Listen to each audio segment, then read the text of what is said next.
नमस्कार, हार्दिक स्वागत है आपका भारत एक्सप्रेस पर। मैं हूं आपके साथ संगम राय और आप देख रहे हैं हमारा खास शो गुनहगार।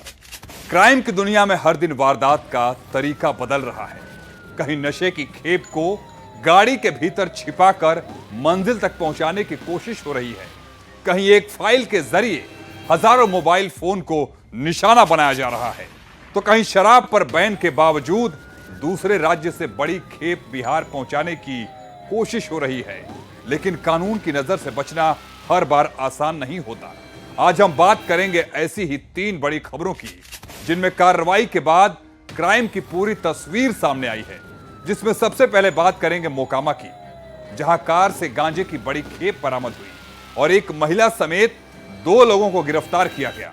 इसके बाद बात करेंगे सूरत की, जहां 31,000 लोगों को एपीके फाइल भेज के 5600 मोबाइल फोन हैक करने और करीब 125 करोड़ रुपए की ठगी से जुड़े बड़े नेटवर्क का खुलासा हुआ है। और फिर रुख करेंगे जहानाबाद का, जहां हरियाणा से पटना जा रहे शराब से भरे ट्रक को ओमता धरनई के पास पकड़ा गया। ट्रक से करीब 50 लाख रुपए की विदेशी शराब मिलने की जानकारी सामने आई। लेकिन शुरुआत करेंगे मोकामा की उस कार्रवाई से, जहां कार के अंदर छिपाकर गांजे की बड़ी खेप ले जाई जा रही थी।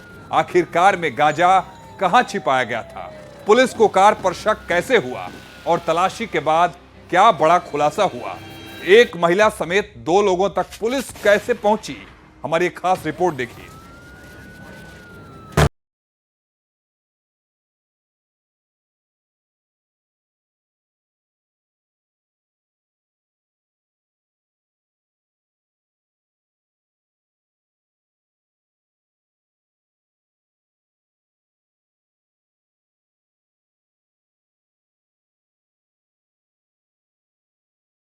कार्रवाई में एक ऐसी कार सामने आई जिसने गांजा तस्करी को लेकर जांच की कई नई दिशाएं खोल दी। मामला शिवनार बाईपास के पास का है, जहां पुलिस ने एक क्रेटा कार को जांच के लिए रोका। शुरुआती तलाशी में पुलिस को कुछ ऐसा नहीं मिला जिससे पूरी तस्वीर साफ हो सके, लेकिन कार को लेकर शक बना रहा। इसके बाद पुलिस ने कार की गहन जांच कराने का फैसला किया।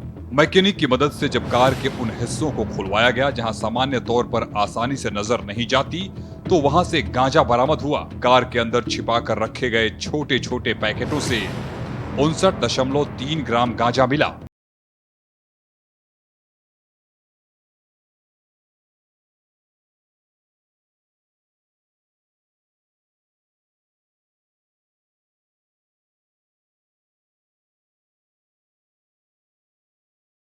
बाद पुलिस ने कार में मौजूद दोनों लोगों को हिरासत में ले लिया और उनसे पूछताछ शुरू कर दी। जांच में दोनों की पहचान जलेश्वर राय और कनकलता देवी के रूप में हुई। पुलिस ने दोनों को इस मामले में गिरफ्तार कर लिया है। अब जांच का फोकस केवल बरामद गांजे तक सीमित नहीं है, बल्कि ये पता लगाने पर भी है कि ये गांजा कहां से आया, इसे किस जगह ले जाया जा रहा था और इसके पीछे कौन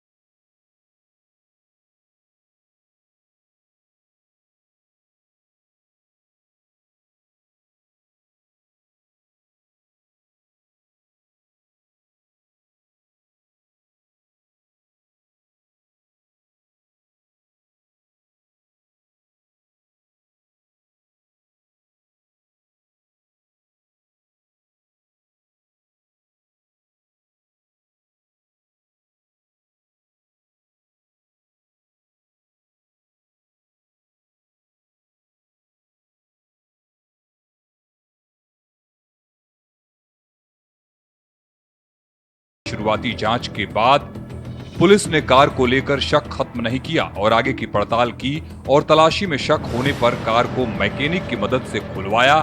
तब जाकर कार के अंदर छिपा कर रखा गया गांजा बरामद हुआ। साथ ही मामले की जांच में कार से जुड़ी एक और खास जानकारी सामने आई है।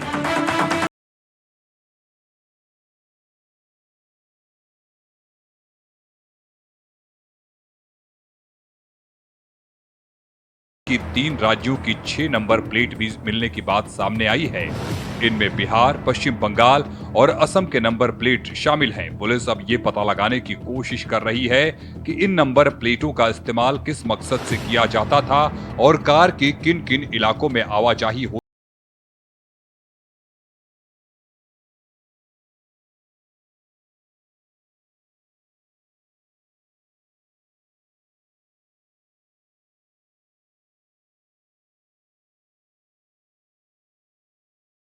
राय और कनक लता देवी से पूछताछ के जरिए पुलिस ये भी पता लगाने की कोशिश कर रही है कि बरामद गांजा उन्हें किसने दिया था। पुलिस के सामने अब गांजे की सप्लाई चेन का पता लगाना सबसे अहम कामों में से एक है। अगर ये माल किसी दूसरे जिले या राज्य से आया था तो उस रास्ते की जानकारी जुटाई जा सकती है। पश्चिम बंगाल और असम से जुड़े नंबर प्लेट मिलने के कारण पुलिस इन राज्यों से कार की आवाजाही से जुड़े हर पहलू की जांच कर रही है। मामले में बरामद 59.3 ग्राम गांजा भले ही मात्रा के लिहाज से सीमित हो, लेकिन उसे कार के भीतर छिपा कर रखने और कई नंबर प्लेट मिलने से जांच का दायरा बढ़ गया है। पुलिस ये पता लगाने की कोशिश कर रही है कि आरोपियों ने इस कार से पिछले कुछ दिनों या महीनों में और किन राज्यों और जिलों का सफर किया था। अगर कार की आवाजाही का रिकॉर्ड सामने आता है तो पुलिस को इससे एक बड़ा सुराग मिल सकता है।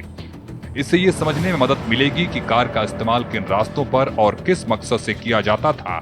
इस पूरे मामले में गांजा बरामद होने से कहीं ज्यादा जरूरी अब इसके पीछे की कहानी है। अगर पुलिस केवल बरामद सामग्री और 2 गिरफ्तारियों तक सीमित रहती है तो जांच का एक हिस्सा ही सामने आएगा। इसलिए पुलिस इस मामले में हर एंगल से जांच कर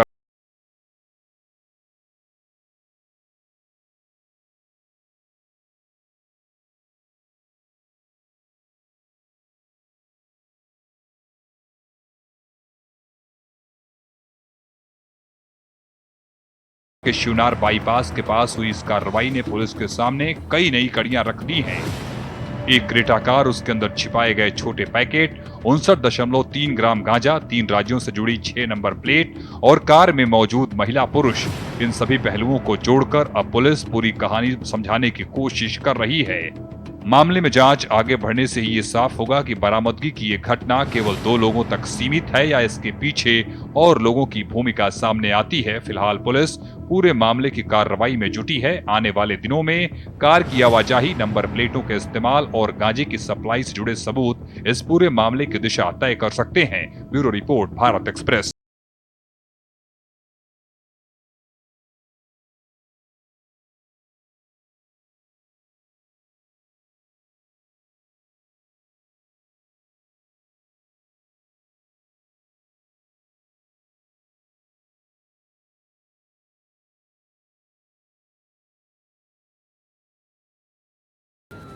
और अब गुनहगार में बात करेंगे हमारी दूसरी बड़ी रिपोर्ट की, जहां साइबर क्राइम का एक ऐसा मामला सामने आया है जिसने हजारों मोबाइल यूजर्स को निशाना बनाने वाले बड़े नेटवर्क की पोल खोल दी है। 31,000 लोगों को एपीके फाइल भेजी गई। करीब 5600 मोबाइल फोन हैक होने की बात सामने आई और 125 करोड़ रुपए की ठगी का नेटवर्क बेनकाब हुआ। आखिर एक छोटी सी फाइल के जरिए कैसे तैयार किया गया हजारों लोगों को फंसाने वाला यह जाल, और सूरत पुलिस ने कैसे पहुंचाई इस पूरे नेटवर्क तक, देखिए रिपोर्ट।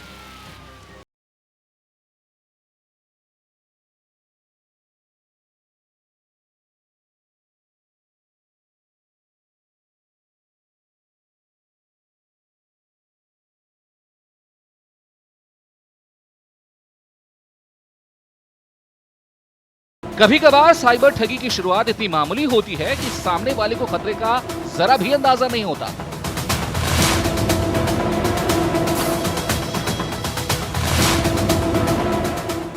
मोबाइल पर एक व्हाट्सएप मैसेज आता है, उसमें बैंक का नाम लिखा होता है और साथ में एक फाइल भेजी जाती है। मैसेज पढ़कर लगता है कि बैंक की तरफ से कोई जरूरी अपडेट आया है। सामने वाला सोचता है कि बैंकिंग सेवा से जुड़ा काम होगा, इसलिए फाइल खोलने में कोई नुकसान नहीं है।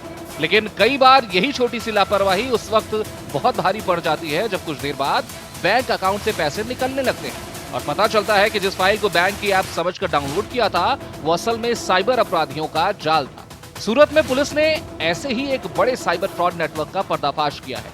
बता दें कि आरोपियों ने पंजाब नेशनल बैंक के नाम से फर्जी PNB 1 APK फाइल तैयार की। इस फर्जी एप्लीकेशन को हूबहू बैंकिंग ऐप जैसा दिखाकर लोगों के मोबाइल पर व्हाट्सएप के जरिए भेजकर ठगी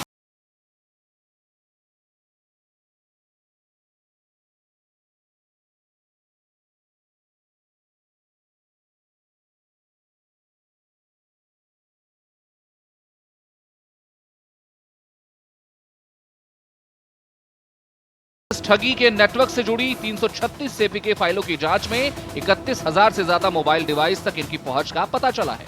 करीब 1,06,000 बैंक ट्रांजैक्शन और 125 करोड़ रुपए से ज्यादा की साइबर ठगी का डेटा सामने आया है। मामले में 4 आरोपियों को बिहार के पटना से गिरफ्तार किया गया है। बता दें कि मामला तब सामने आया जब एक शख्स ने सूरत साइबर क्राइम सेल में शिकायत की। उसके व्हाट्सएप पर एक एपीके फाइल भेजी गई थी।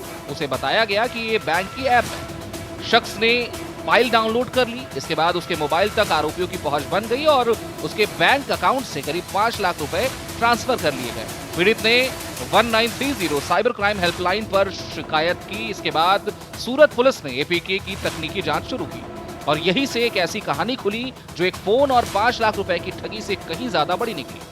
पुलिस की जांच में पता चला कि गैंग सिर्फ एक तरह की एपीके नहीं बनाता था, जरूरत के हिसाब से अलग अलग फर्जी एप्लीकेशन तैयार करता था। अलग अलग बैंकों के नाम से फाइल बनाता था। कहीं आरटीओ चालान का नाम इस्तेमाल किया गया तो कहीं कस्टमर सपोर्ट अस्पताल या सरकारी योजना का। ठगी के लिए ऐप का लोगो और आइकॉन भी इस तरह तैयार किया जाता था कि पहली नजर में वो असली ऐप जैसा ही लगे। સુરત શહેર સાયબર ક્રાઇમ સેલને ખૂબ મોટી સફળતા મળી છે। એપીકે ફાઇલ જે સાયબર ક્રાઇમની એક મોડસ ઓપરેન્ડી છે, લેટેસ્ટ ચાલુ વર્ષે 2026માં સમગ્ર દેશમાં એપીકે ફાઇલ મોબાઈલમાં અને અન્ય સોશિયલ મીડિયા પ્લેટફોર્મ મારફતે મોકલીને એની લિંક ક્લિક કરીને સાયબર ક્રાઇમ અને પોતાના જે પૈસા બેંક અકાઉન્ટના તમામ પૈસા જે અકાઉન્ટમાંથી ઉપડી જતા હતા એ સાયબર ક્રાઇમની એક મોટી મોડસ ઓપરેન્ડી એપીકે ફાઇલ છે। અને એપીકે ફાઇલ અનુસંધાને એક કમ્પ્લેન્ટ 1930 પર સાયબર ક્રાઇમ પોલીસ સ્ટેશનને મળી હતી અને એ કમ્પ્લેન મે મહિનામાં જે કમ્પ્લેન મળી હતી એમાં ડિટેલ ઇન્વેસ્ટિગેશન કરીને સુરત શહેરની સાયબર ક્રાઇમના ડીસીપી વિશાખા જૈન અને એમના માર્ગદર્શન હેઠળ તમામ અધિકારીઓએ થરો ઇન્વેસ્ટિગેશન, ટેકનિકલ ઇન્વેસ્ટિગેશન કરેલું હતું ને એના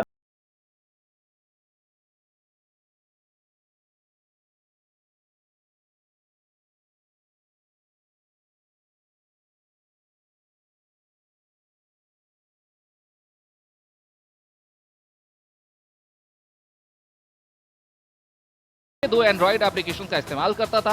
पहली ऐप लोगों के मोबाइल फोन को हैक करने के लिए बनाई गई थी, जबकि दूसरी ऐप के जरिए गिरोह के सदस्य हैक किए गए मोबाइल का एक्सेस हासिल करते थे। आरोपी व्हाट्सएप और टेलीग्राम के जरिए लोगों को बैंक के नाम से फर्जी एपीके फाइल भेजते थे। फाइल डाउनलोड होते ही मोबाइल का कंट्रोल आरोपियों के पास पहुंच जाता था।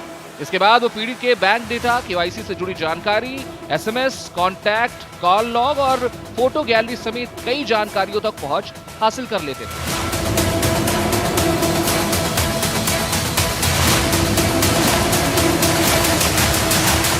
बैंकिंग डिटेल्स हाथ लगते ही आरोपी बैंक अकाउंट और पेमेंट ऐप से रकम निकालकर उसे म्यूल अकाउंट और फर्जी क्रेडिट कार्ड के जरिए अलग अलग अकाउंट्स में ट्रांसफर कर देते थे।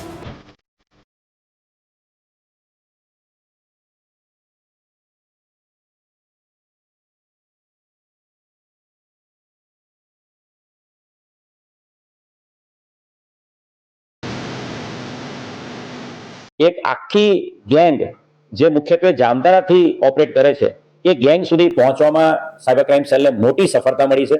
સાયબર ક્રાઇમની અલગ અલગ ટીમોએ કુલ મળીને 18,000 કિલોમીટર જેટલી જર્ની કરી, સમગ્ર દેશના અલગ અલગ રાજ્યોમાં ટીમો મોકલી અને અંતે બિહાર પટના ખાતેથી આ જામતારા ગેંગના 4 વધુ સભ્યોને પકડી પાડેલા છે। ખૂબ મોટી સફળતા સાયબર ક્રાઇમ સેલને મળેલી છે। આ જે આરોપીઓ જે પકડાયા છે એ જહરુલ અંસારી, राजन कुमार, आदित्य राज और समीर उर्फे शक्तिमान है। जरूर अंसारी उर्फे चांद ए आ तमाम एपीके फाइल जो जामतारा थी आखी ऑपरेट करे आखा देश में एनो मास्टरमाइंड है। एने अलग अलग अलग व्यक्तियों पोतानी नीचे राखेला है गैंगना सभ्यो तरीके। और जरूर अंसारीए आज सुधी में, जरूर अंसारी उर्फे चांद जे जामतारा झारखंड है, आज सुधी में कुल 1,248 जेटली एपीके फाइल डेवलप करेली है। અને આ એપીકે ફાઇલ એમાંથી જે મુખ્ય એપીકે ફાઇલ જે સુરત શહેર સાયબર ક્રાઇમે જેની અંદર ઇન્વેસ્ટિગેશન કરીને આખું આ ડિટેક્શન કર્યું છે, જે PNB 1.apk ફાઇલ।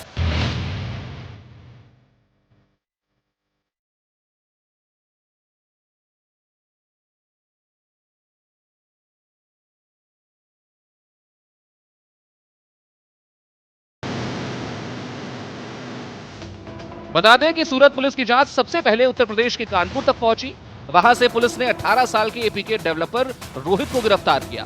पुलिस के मुताबिक रोहित अलग अलग साइबर अपराधियों की मांग के हिसाब से एपीके तैयार करता था। उसे बताया जाता था कि किस बैंक की फर्जी ऐप चाहिए या आरटीओ चालान के नाम पर ऐप चाहिए और उसी के हिसाब से वो फाइल तैयार करता था। पुलिस ने उसके लैपटॉप और मोबाइल की जांच की तो 100 से ज्यादा एपीके फाइलों का डेटा मिला। इनसे करीब 64 से 65 करोड़ रुपए के साइबर फ्रॉड से जुड़े आंकड़े सामने आए। लेकिन रोहित अकेला नहीं था। उसकी पूछताछ और डिजिटल डेटा के जरिए पुलिस जामताड़ा के उस नेटवर्क तक पहुंची जो इन एपीके फाइलों को साइबर ठगों तक पहुंचा रहा था। पुलिस ने नेटवर्क की मुख्य कड़ी जहूरुल अंसारी उर्फ चांद को ट्रैक करना शुरू किया। पुलिस को पता चला कि चांद ट्रेन से सफर कर रहा है। इसके बाद तकनीकी सर्वेलेंस के जरिए पुलिस टीम ने उसका पीछा किया। जामताड़ा से देवघर और फिर पटना तक करीब 2500 किलोमीटर का ऑपरेशन चला। आखिरकार पटना के एक होटल में पुलिस ने 4 लोगों को गिरफ्तार किया। इनमें 35 साल का जहूरुल अंसारी उर्फ चांद, 19 साल का राजन कुमार, 19 साल का आदित्य राज उर्फ अमन और 28 साल का समीर उर्फ शक्तिमान शामिल है। पुलिस के मुताबिक चांद एपीके फाइल खरीदता था और फिर जामताड़ा के साइबर अपराधियों को बेचता था। जांच में करीब 1248 एपीके फाइलों की खरीद फरोख्त से उसके कनेक्शन का पता चला है। वहीं राजन एपीके बनाने में मदद करता था, आदित्य राज एपीके की एडिटिंग और डिजाइन बदलने का काम करता था और समीर तकनीकी सप्लाई और डिस्ट्रीब्यूशन में मदद करता था। पुलिस के मुताबिक आरोपियों से जुड़े डेटा में 336 एपीके फाइलें मिली हैं। इनकी तकनीकी जांच की गई तो पता चला कि इन्हें 31,174 मोबाइल डिवाइस पर इंस्टॉल किया गया था। इनमें से 5,613 मोबाइल का एक्सेस हासिल किए जाने की जानकारी मिली। इसके बाद सामने आए 1,06,643 डेबिट ट्रांजैक्शन। इन ट्रांजैक्शन के जरिए करीब 125 करोड़ 39 लाख रुपए की साइबर ठगी का डेटा सामने आया। यानी जिस खेल की शुरुआत एक फर्जी एपीके से हुई, उसका हिसाब करोड़ों रुपए तक पहुंच गया। इन एपीके में सबसे ज्यादा इस्तेमाल आरटीओ चालान के नाम पर किया गया। रिपोर्ट के मुताबिक चांद से जुड़ी 59 आरटीओ चालान एपीके करीब 11,056 डिवाइसेस में इंस्टॉल हुई और उनसे जुड़े ट्रांजैक्शन की रकम करीब 42 करोड़ 31 लाख रुपए थी। बता दें कि सूरत का ये मामला इस बात की ओर इशारा है कि मोबाइल की स्क्रीन पर दिखाई देने वाली छोटी सी फाइलों को भी कभी भी सिर्फ एक फाइल समझकर नजरअंदाज नहीं करना चाहिए। कभी कभी उसी छोटी सी फाइल के पीछे एक ऐसा बड़ा नेटवर्क छिपा हो सकता है। Bureau report, Bharat express.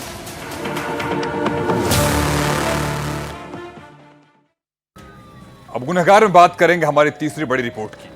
Bihar में शराब पर बैन के बावजूद दूसरे राज्यों से शराब पहुंचाने का सिलसिला थमता नजर नहीं आ रहा है। जहानाबाद में हरियाणा से पटना जा रहे एक ट्रक को उमता धरनई के पास जांच में पकड़ लिया गया और ट्रक से करीब 50 लाख रुपए की विदेशी शराब मिलने की जानकारी सामने आई। आखिर हरियाणा से पटना तक शराब की इतनी बड़ी खेप कैसे पहुंची और उमता धरनई के पास कैसे खुला ये पूरा राज? हमारी खास रिपोर्ट देखिए।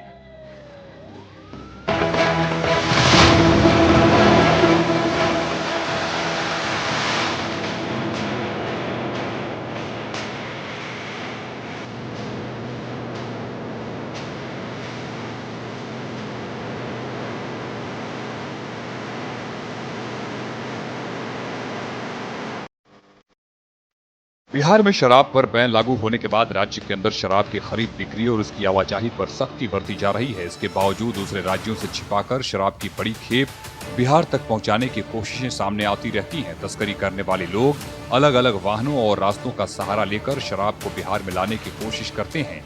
जहानाबाद में सामने आया मामला इसी तरह की एक बड़ी कार्रवाई से जुड़ा है।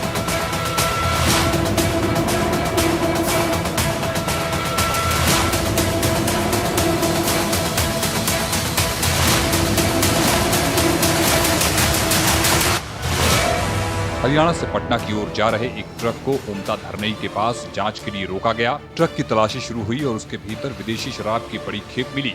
शुरुआती जानकारी में बरामद शराब की कीमत करीब 50 लाख रुपए बताई गई है।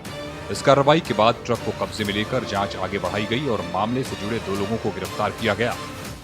बिहार में शराब पर बैन लगाने के बाद राज्य सरकार की ओर से शराब की बिक्री और सेवन पर रोक लगाने के लिए लगातार सख्ती की जाती रही है, लेकिन फिर भी तस्कर अलग अलग रास्तों और वाहनों का सहारा लेकर शराब को बिहार तक लाने की कोशिश करते रहे। लेकिन कई बार पुलिस की निगरानी में उनकी पूरी प्लानिंग बीच रास्ते में ही खड़ी रह जाती है। जहानाबाद में सामने आया मामला कुछ ऐसा ही है। उमता धरनई के पास जब ट्रक को जांच के लिए रोका गया और अंदर रखे सामान की पड़ताल की गई, जांच आगे बढ़ी तो ट्रक के भीतर शराब छिपाए जाने की बात सामने आई। शराब की पेटियां मिलने के बाद ट्रक को कब्जे में लिया गया और उसमें मौजूद शराब की गिनती शुरू की गई। तो जब्त खेप की कीमत करीब 50 लाख रुपए बताई गई है। ट्रक में शराब को सामान्य तरीके से रखने के बजाय सामान के बीच छिपा कर ले जाने की कोशिश की गई थी। इसी वजह से बाहर से देखने पर शराब की मौजूदगी का पता नहीं चल रहा था। जांच टीम ने जब ट्रक के भीतर रखे सामान को हटाकर देखा तो छिपा कर रखी गई शराब सामने आ गई। इस तरीके से शराब को एक राज्य से दूसरे राज्य तक पहुंचाने की कोशिश की गई थी। आपको बता दें, पुलिस ने ट्रक को जब्त कर उत्पाद थाने पहुंचाया है, जहां शराब की बोतलों को उतारकर गिनती की जा रही है।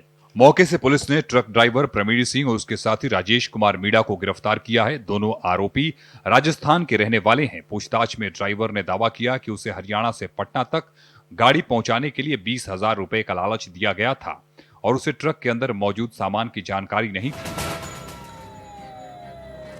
फिलहाल आज के गुनहगार में इतना ही। देश और दुनिया की तमाम खबरों के लिए आप बने रहिए भारत एक्सप्रेस के साथ। Stay safe, stay alert. शुभ रात्रि।